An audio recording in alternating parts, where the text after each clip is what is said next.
Hey everyone, welcome back to another episode of Truth Control. My name is Quentin, And I am Jessie. and in this episode we are going to be talking about the ego. So what do you have to say on that? Well, there's so much to say about the ego. I mean, I guess reflecting on the ego versus your spiritual self, the ego to me means that little voice that is constantly shattering away, making you believe that you're something you're not. So, in many ways, I guess the ego is what a lot of us are controlled by on our everyday situations, life situations.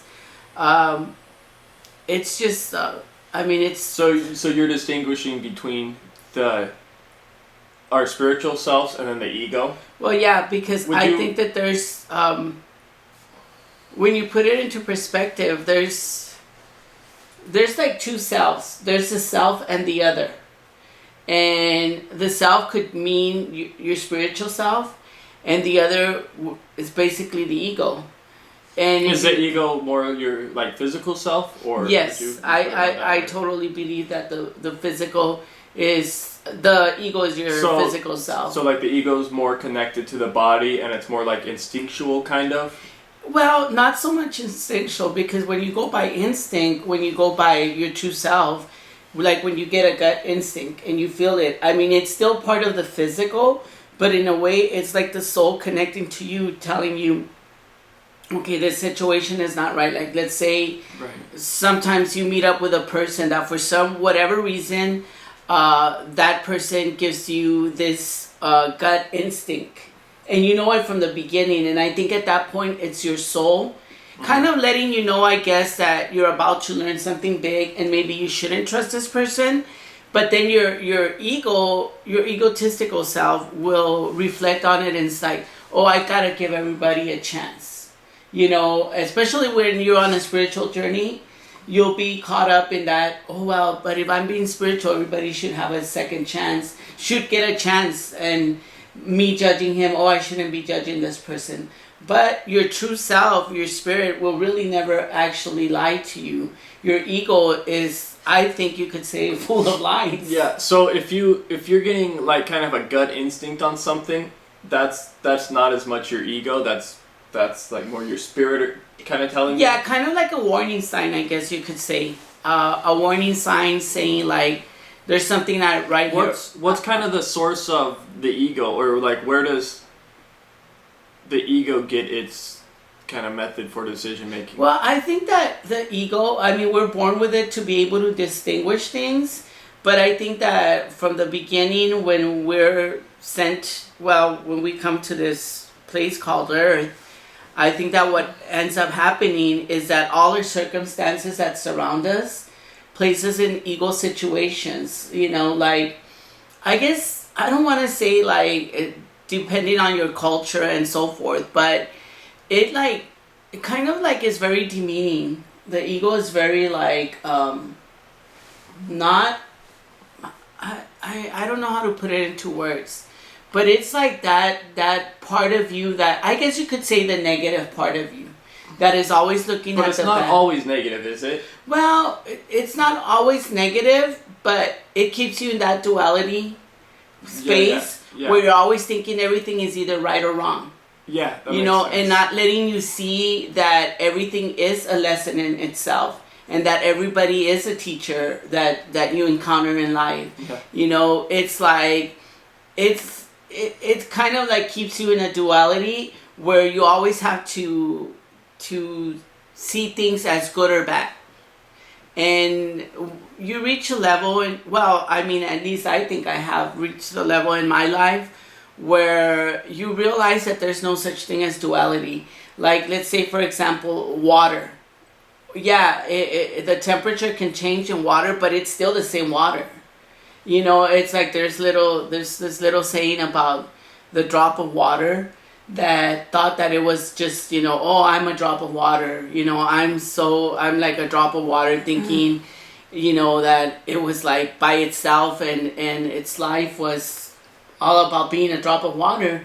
But when it realized it was part of the sea, when it fell into the sea, and it realized that it was much bigger than just a drop of water, and he was part of something much bigger, then he realized, and he was kind of able to let go of his ego at that point, because you know, he no longer identified himself as just And it, himself, but so then, and it's part of the ego that people see is they identify with their physical body, but they don't fully, you know, think about how they're part of the whole. They're part of the whole universe and everything, and It's they connected. get kind of stuck in this self-identifying physical body, which is ego egotistical. type thing, rather than kind of seeing the broader The broader that perspective. they're also a drop in the universe, that kind of thing. Exactly. Like, I mean, now in this time, the way we're living right now in these times, there's so much out there when it comes to, you know, comparing beauty to ugliness, I guess you could say. And I mean, it's like a man's ego is satisfied by a beautiful woman, and he thinks that the only way he's gonna be happy and his, you know, himself is gonna be, oh, this, you know, the guy with the hot girl. I mean, in perspective, if you take a look at that, do you think that he really loves her for her, or does he love her because of how she looks? Right, and then Is it- conversely, the same thing with the woman Exactly. and a guy with money or something like that. Exactly. I mean, it's their ego ways talking, because they're thinking that, you know, their satisfaction is coming from. What is that though? Is that just them making decisions just on like kind of a on an outer level. on an ego level, I guess, Yeah. or an outer level? An outer level, an ego level, in the way. Because in a way that's kind of like instinctual in a way is. That's kind of, isn't that kind of how the animal kingdom is in a way? Like the women go for the strongest male, the male go for certain qualities, and it's kind of like, does it kind of play into that in a way, or? Well, I think it might play into that, but you see, the thing is, the animal kingdom is not, it doesn't have the capacity to really think in the level that we as humans think. So yeah, they do it instinctually in the way that, okay, it's man, it's like a male, female, you know, and that's how I guess the universe makes them connect. But what you're saying, I think, is that humans have kind of a different type of. Yeah, they have an ego. That's what's different. An animal doesn't have an ego. An animal does not reflect on egos. An animal does not go around saying, "Oh my God, look at that tigeress or whatever. Oh my God, I don't like the way her hair looks. She doesn't have a nice body." So is an animal then just pure off instinct and not ego more so? Well, or yeah, and more natural, Just- I guess you could say. but More humans have an ego more so, or humans go more for the egotistical ways of life, and that's where I think if you think about it, it's the self and the other, which is kind of like two different ways of seeing things. You know, there's like two in one, I guess you could say. And when you're separated, you're thinking about the self as you being single in the whole world, and you being separate from everything else. And then, you know, you're just like reflecting on not the oneness. You're reflecting on thinking that you're something you're not. You know, you're basically saying, okay, so then, you know, if you put a girl with all this makeup and everything, I mean, underneath all that makeup, I mean, before she put on all that makeup, what was she? She was just simple and who she was, and as she came into this world. But after she puts everything on, she kind of like, not only does all the taking the makeup and what she put on makes her a totally different woman. So she goes out there and she thinks, oh, I look better than this other girl. So that's the ego? That's the ego. Now, so then why do we have an ego that does that to us? Or what's the purpose of that? Or I think is there it's a to purpose? just, well, I really can't reflect on that. I can't Is say it there's like a some purpose. type of like obstacle or something for us to learn from maybe? Or is Well, it just... you do learn from Or it. is The it just, thing is it more so we have maybe become so ignorant or so materialistic that we don't use the ego properly, or we kind of fall into a trap of it, or what? Well, maybe, I mean, I'm not saying that we fall into a trap of it. I think that automatically when we decide to take this life form. Well, because it's framed that like the ego is kind of I guess I'd say kind of like a bad thing or something that hurts us, but it's like is it a natural thing or is it something that we've allowed to create or? Well, it's weird because it's like they say that the best thing you can do is befriend the ego. Right. Become its best friend. That way, it doesn't conquer you. It doesn't take over you anymore. Where does the ego come from? Well, the ego is part of who you are, part of the universe. It comes from I guess from the just the basis of when you were growing up. They always, I guess, in my way of thinking, my upbringing always showed me that I could do better and I could do this. They were never satisfied with me just being me. So then, therefore, you create this other persona, which makes it, I guess, the ego. It becomes like a persona that so it could you always have to be striving for something more. It could kind of be like like an environmental thing in a way too. That kind of culture puts on you, and it's women are supposed to be this way, guys are supposed to be this way, and then the different classes in society. Like if you have like a rich kid that has had everything in his life doesn't know how a poor kid lives, and we can't blame that kid for feeling like he's better than others because that's what his environment was. He was shown how to look down on people and to say, you have money and people are going to do what you want or things like that, kind of like an example. Yeah. As a poor kid, you don't have the reflection of a rich kid. So then when you see a rich kid, you're more like, he thinks he's better than me because he has money. He thinks he's this and that. And I think that's where the ego comes into play because it's not letting you connect to the oneness and to the oneness that we're all, one in this universe, that we all breathe the same air, So I think it has to do a lot with that in a way. I can't say where it came from. I think sometimes it's self-created. And it's also self-destructive. Sure. And, and because we're always trying and we're always striving to be better or to get somewhere better than where we're at the moment of now. So it's like, and that's just an ego that's out of control. An ego that's always thinking that you have to be somewhere where it cannot be satisfied where it's at the moment. Then that's like an ego that's way out of control, thinking, not letting you live in the moment, but thinking that, oh my God, this is not where I need to be. How come I haven't achieved anything in life? I really want to be there, get there. And then when you do get there, then the ego tells you, this is not enough. You still need more. It's kind of like, I guess, like, the ego, like they call it in many books that I've read, it's the egotistical mind, which is, the mind is very different than the brain. And the mind is your link and the bridge to your soul.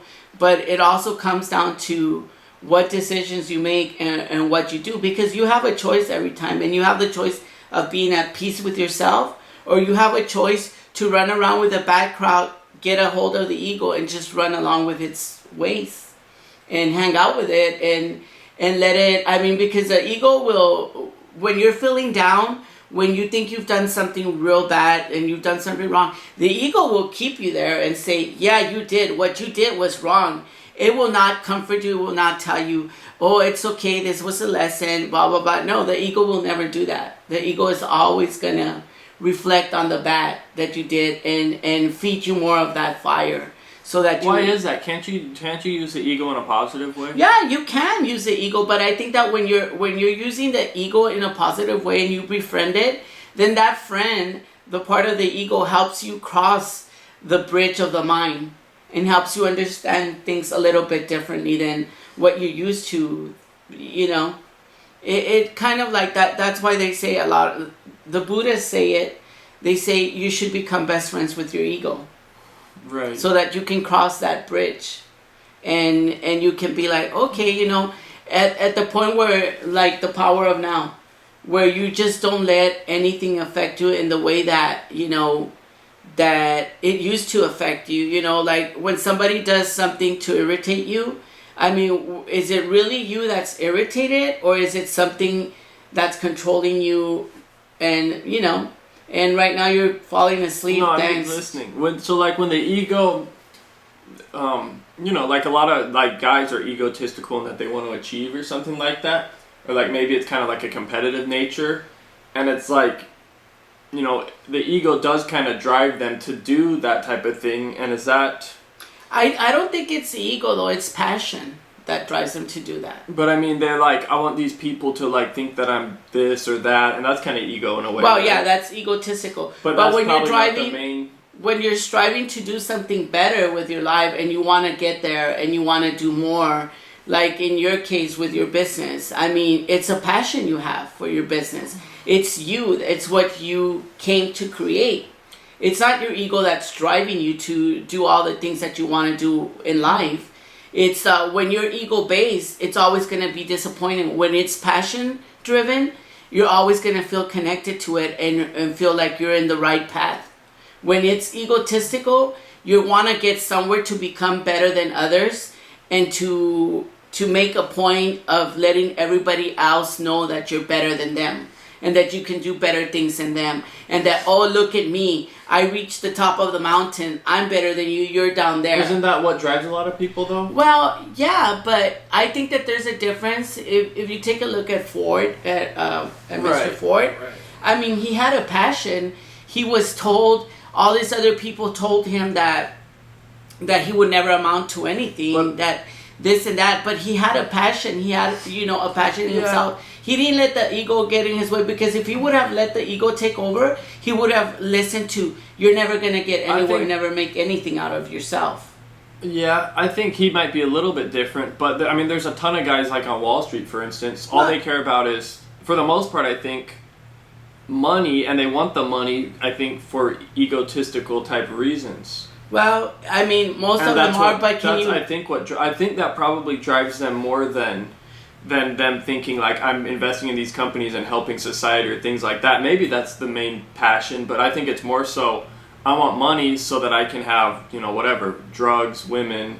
Well, what yeah, have you. but exactly, that's egotistical. That's Yeah, driven. okay. I mean, if you were to go in there into Wall Street and interview all these people that are always like in a chaotic state of mind, if you were to interview them, could you see the peace in them? Could you find peace in them? Could you actually, if you interviewed any of them, would they be able to sit down and say, oh, I am a very happy person because I have all this money and this and that? Yeah, maybe they do, but they're always striving for more, and which is okay. That's your choice.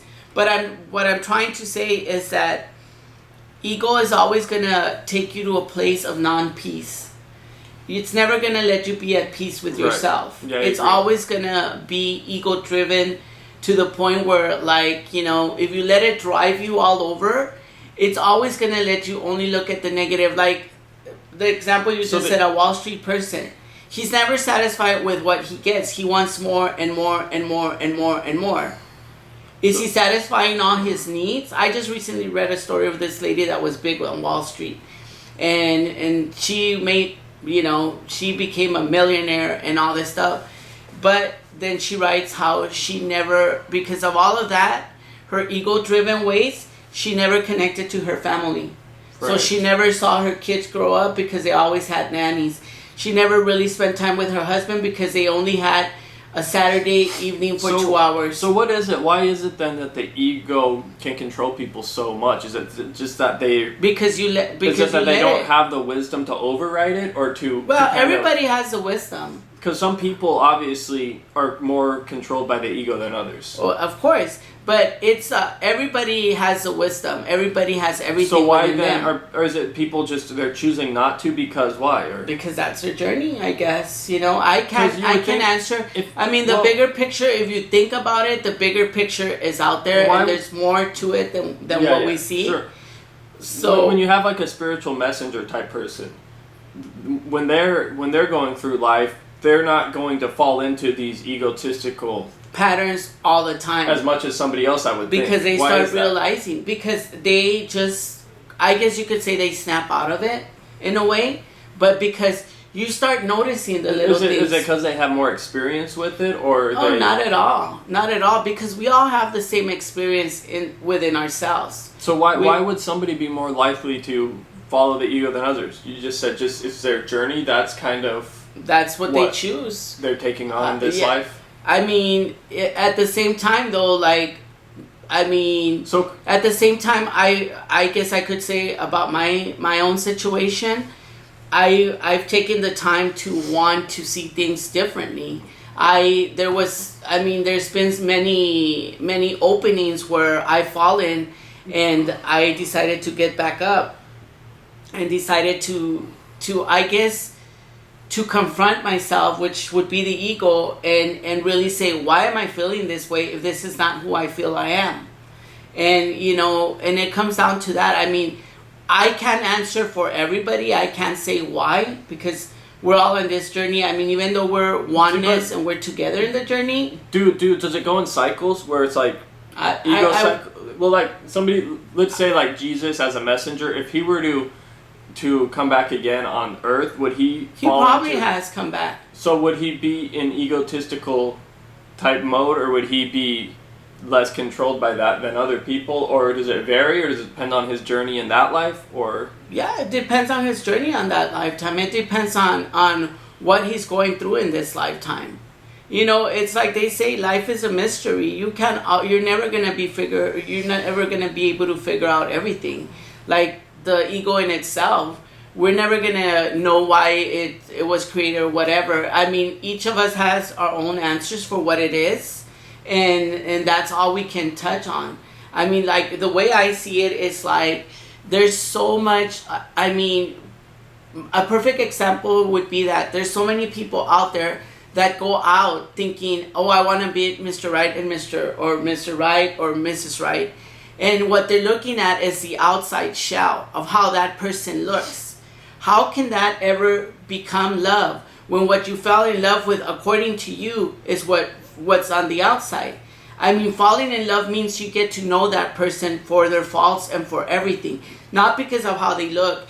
And then you see that the divorce rate is so sky high nowadays because they really never got to know each other. They fell in love with how that person looked on the outside. So they decide to marry, and then they realize, oh, I really don't appreciate this about this person. Oh, this person did this. And what does it turn into? Hate. And you're saying that's mostly ego. That's ego. That's ego looking straight at the outside, not looking at the inside. It's the ego saying... isn't ego, though, kind of like short-sightedness or kind of... Kind of, yeah.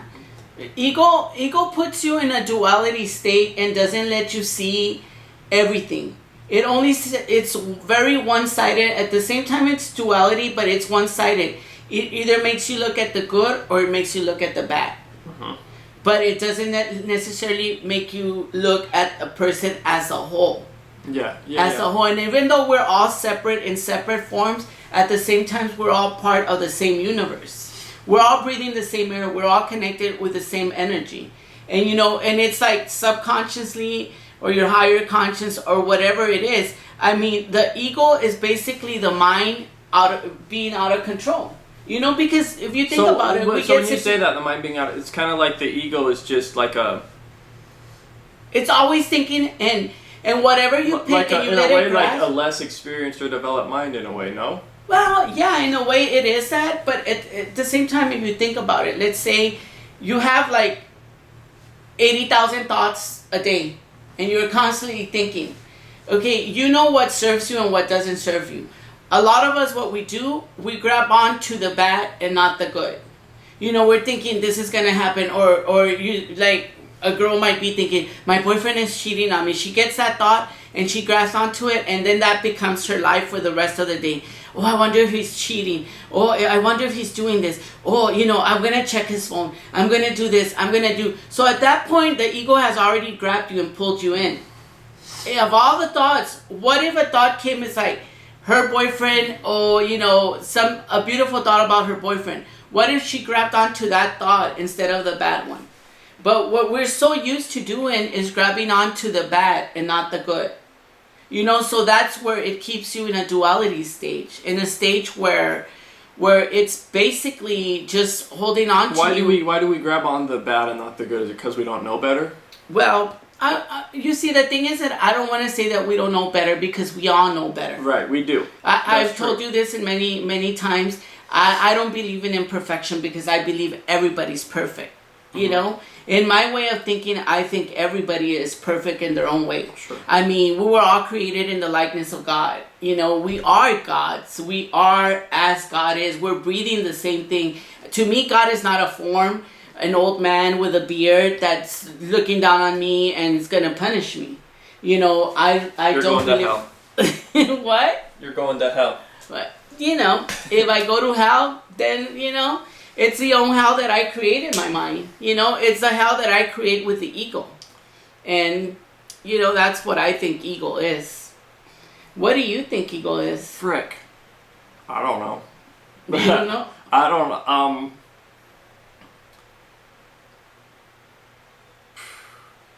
I'm not as, I guess, experienced in that topic.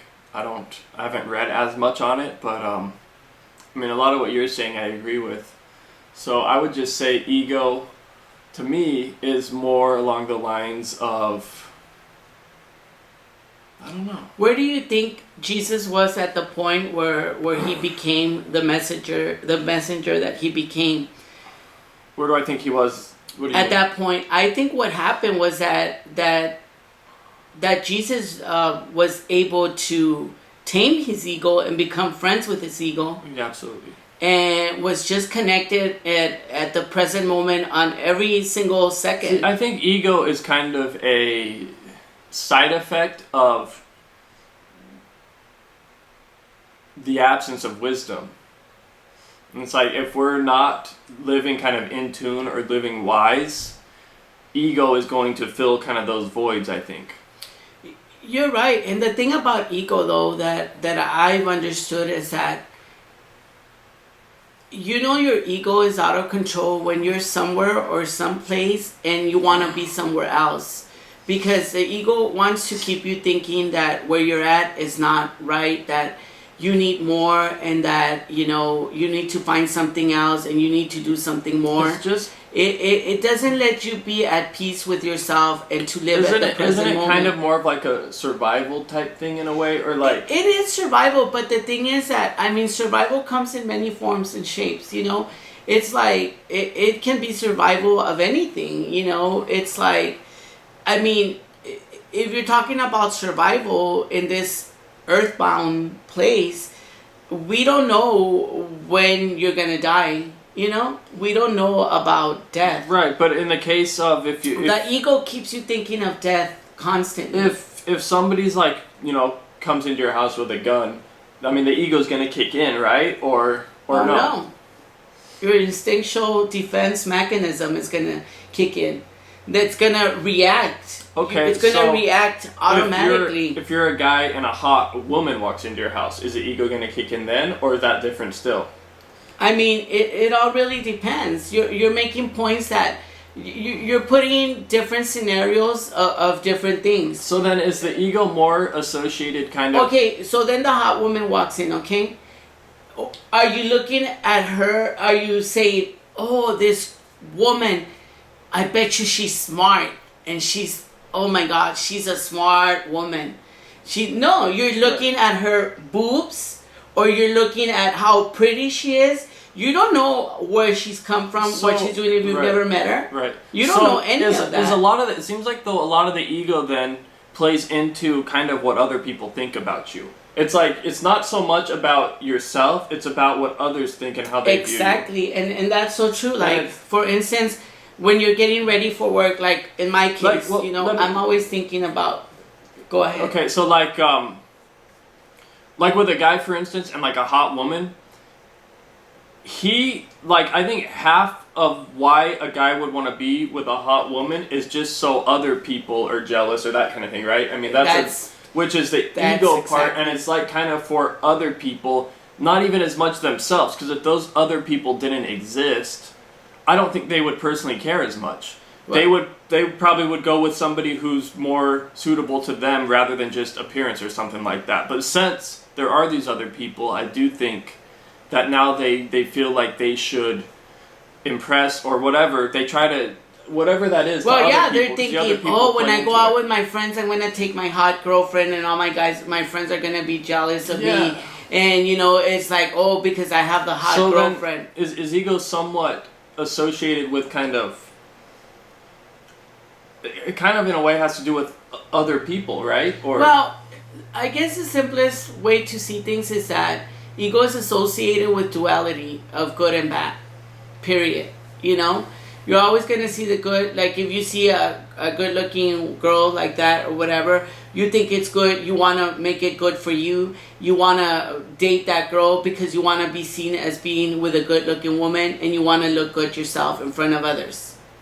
If it was a bad looking girl, it would be on the bad side, because you wouldn't want people to see you with that person, because you would think, oh, that person is ugly. What are they going to think? Why am I dating that? More than likely, you're dating that person because that person is a good person. So it's just weird. Ego's kind of like I guess kind of what you've talked about. It's like you're never at ease with the it's ego. like a cultural type thing, like an environmental thing. And it's like, it's like an environmental ego. And it's like you try to fit into that environment through like people and stuff. And if you're kind of outside of that current environment ego, you're living outside your ego or the ego, but it's like you're an outcast or you're because what they've done is that they've given us a duality.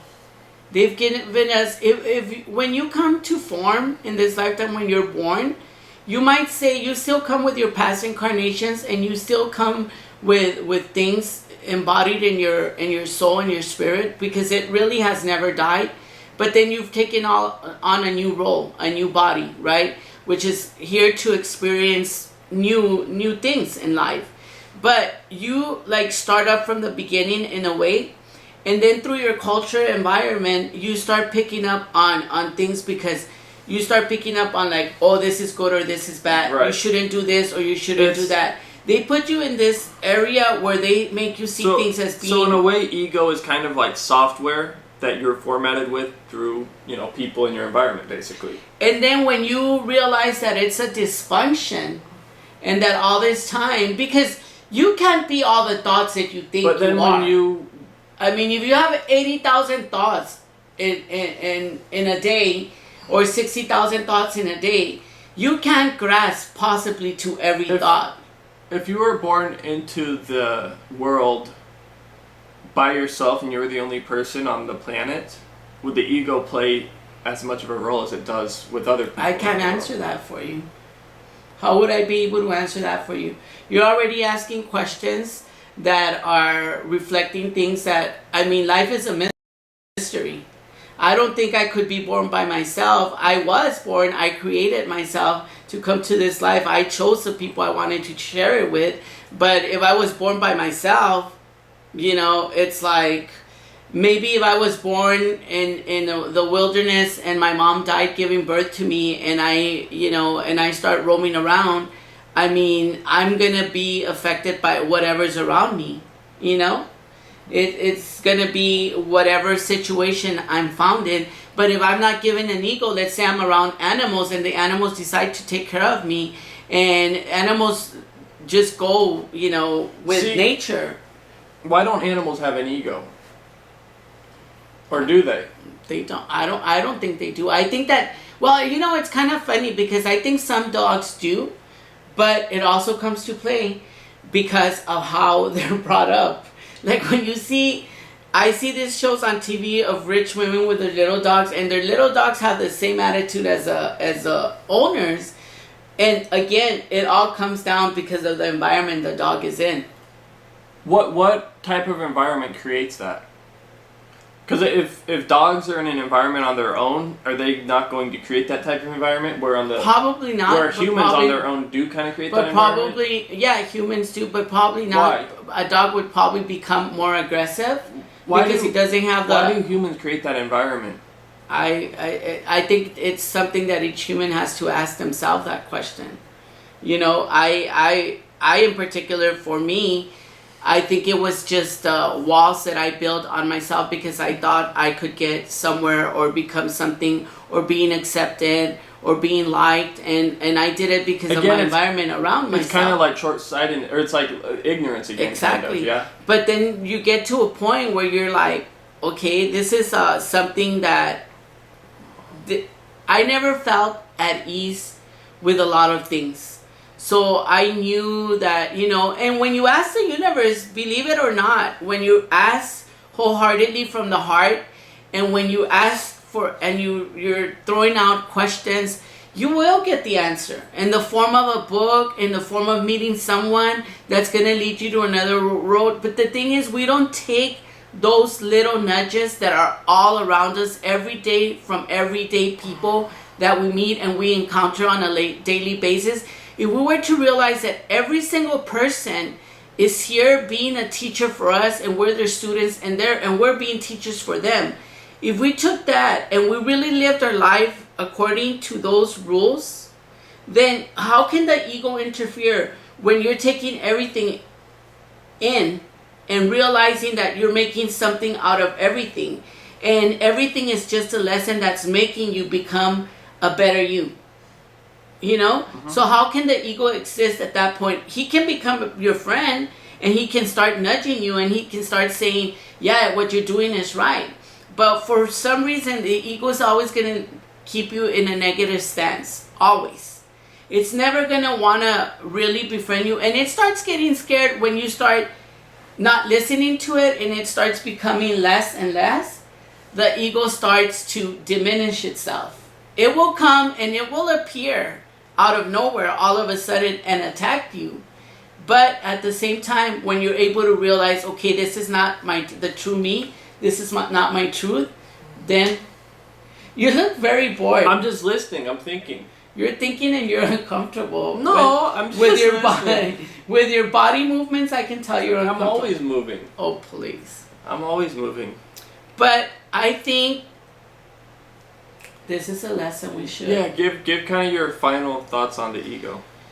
Well, I won't say that there's you know, it all depends, but I think when you start realizing that if your mind is always chattering and giving you, and you're always thinking bad things, and you're never thinking that life is better than what you think it is, then you know what? It's basically because you're just listening to the ego, and you're living your life by the ego.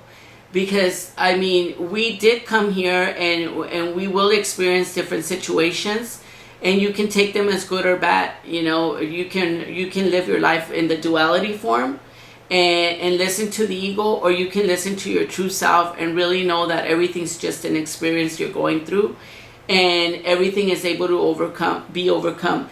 And when you're so in tune to the ego that you feel so restless, if you realize that there's a part of you that is nothing but pure stillness and peace, and you connect to that part of you, you'll realize that the ego cannot enter into that phase of who you are. It cannot enter that, because that's something that connects you to every living soul in the planet, and the ego has no part of it, because the ego is basically mostly part of the mind that's connected to the body.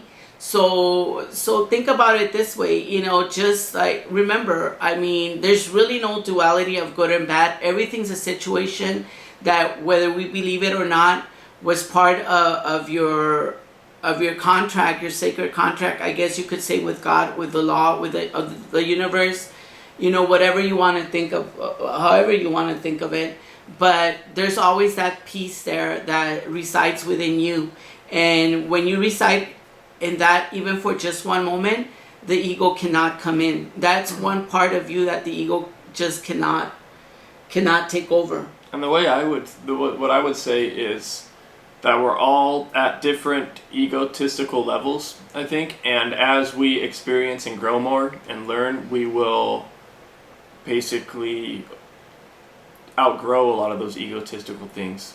That's kind of my thoughts on it. Well, and you know, and like I've told you many times before, the way I see you living your life where not everything irritates you like a lot of things irritate Absolutely. me. And I take him like, I see you and you're like, you're not irritated by a lot of things. And I am, but I think that my way of seeing things is because I want to overcome that. And I right away start searching, why did the ego interfere at this moment? Why did I'm not saying it's controlling me, but I'm seeing everything for what it is, and I want to see how I can change that part of me. Because when somebody irritates you the most out of life, that's the person you're going to learn the most from. As hard as it is to believe, and I guess like our mothers, I mean, my mom irritates me sometimes, and she gets me very upset. But I know that there's a big reason why she's in my life and why she's my mom. So I'm learning from it. And I think that's just like, a lot of times your ego puts you in a defense mode. And it always will keep you in a defense mode because it's always going to want to defend. If you think you're right about something, somebody says, oh no, you're wrong. You're going to want to fight for it. Whereas now I'm able to say, okay, I mean, there's no point in arguing. This is the way I see it. And, it's like they say, it's better to walk away, but also don't walk away and keep it inside. Walk away with your understanding and with giving that person peace and with sending good vibes to that person. And, and then you'll feel much better because what you do to someone is going to automatically be done to you. Like when you're mean to somebody, the next minute you feel like crap because you're receiving the same feelings that person felt because you're connected like that to everyone. So, signing out, peacebeblessed.com. If you have any questions, feel free to contact me through peacebeblessed.com or you can contact me via Mr. Figueroa on truthcontrol.com. And if you have any questions that you want us to answer for you, feel free to let us know. Like I said, once again, I'm not here to offend anybody. This is just my point of view and his point of view. So, and I am here to offend, so if you got offended, good. So, we'll be back next week. Peace!